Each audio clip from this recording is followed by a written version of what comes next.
Erik, first of all, there's been a lot of talk during the break about potential investment from Jim Ratcliffe. Are you aware of anything? Have you been told anything about what is happening? No. So I'm not involved in this, and others in the clubs are dealing with this. I'm focusing on my team. I'm focusing on the coming block, and I'm focusing on most important, most priority next game. It's all about that. Someone who presumably is not going to be involved is Jadon Sancho. There's a lot of talk about him as well. Is there any change to his situation as far as you're concerned? I have everything said about it. You went into the international break on the back of a pretty memorable ending to a game that looked as though it wasn't going to turn out very well. Can you use that last couple of minutes against Brentford to almost restart your season? You can't restart, but what you can do is, what you see is there is a strong dressing room, and they are aligned. They're on one page, and they are so determined and willing to win games. And that is what we have seen in the last couple of minutes. And we invest a lot in that game, and in the end, we beat them because opponent they were beaten. They were physical. We were very strong, and we kept going. So mentally, we were very strong, and yeah, of course, that gives spirit.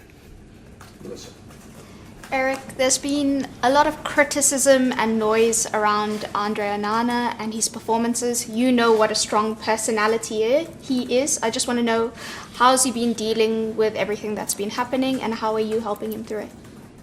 No, he knows, we know he will do much better.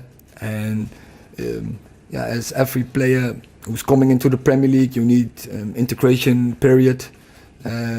But he has to step up. But so also big United keepers like Peter Schmeichel, like David de Gea, also they started also not too good. And I think for Andre is that good to know, but so a little bit from the history. But we live now, we live in the future, and he have to make his future by giving better performances, and he will do, I'm sure. He already showed that so many times in big clubs like Barcelona. When he was young, Ajax, Inter Milan. He was in semi-final Champions League. He was in the final Champions League. He's a great player, and I'm sure he will give us performance, and I'm sure we will have a lot of joy of him. Harry Maguire is still the subject of boos and abuse. As a manager, how hard is that for you to take? I haven't heard it. Not in England, not last game in us. I think everyone, as all the fans, were supportive for us in the game against Brentford and also the games before. I think we have a strong boundary with our fans, and so I don't think Harry is booed. And he doesn't also deserve it because his performance against Brentford was very good, and also I think for England was in particular was a very good performance. Yeah.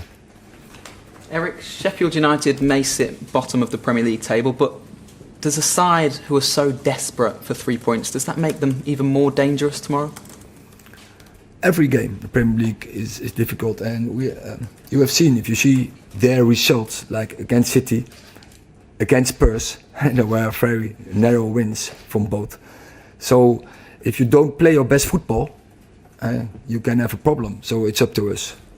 United are currently fourth from bottom in the league when it comes to your away record. Is there anything that you can put that down to specifically, or how do you go about rectifying that?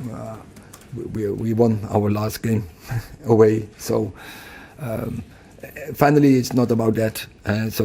You can't figure out to the past. So I can also say we were last year third in the league. We won a cup. We were in another final, but that was the past. We live in the future, so we have to change the future, and we have to take control of the future.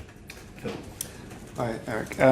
In terms of Victor Lindelof, I just wondered how he was after the situation he experienced early in the week, and is he okay to be involved this weekend? A terrible situation, and I feel really sad for the victims, for all the relatives, family, friends from the victims there in Brussels. Yeah, it's crazy world, but of course, Victor, they had a problem. It's a bad experience.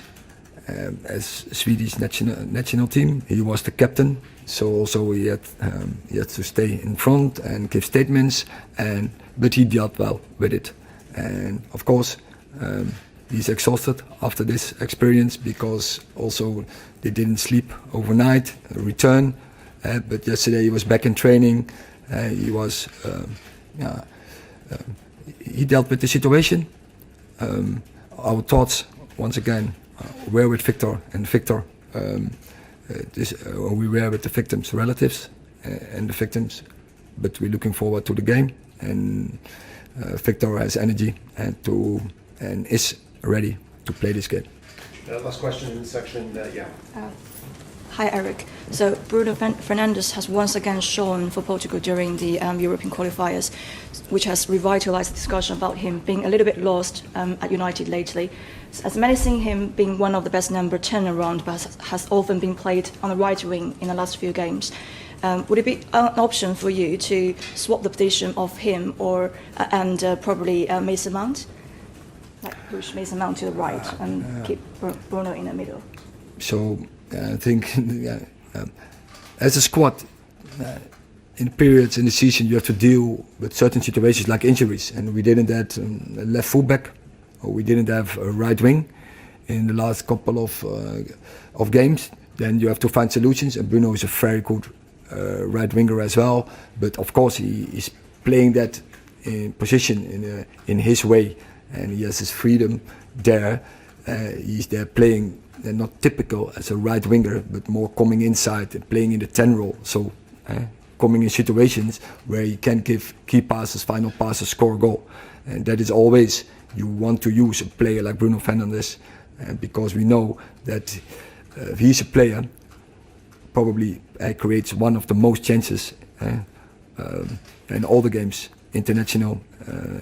And I think in the stats, he is one of the player who creates the most chances in the Premier League. So you always want to bring him in a position where he's at his best, because it will contribute to the team result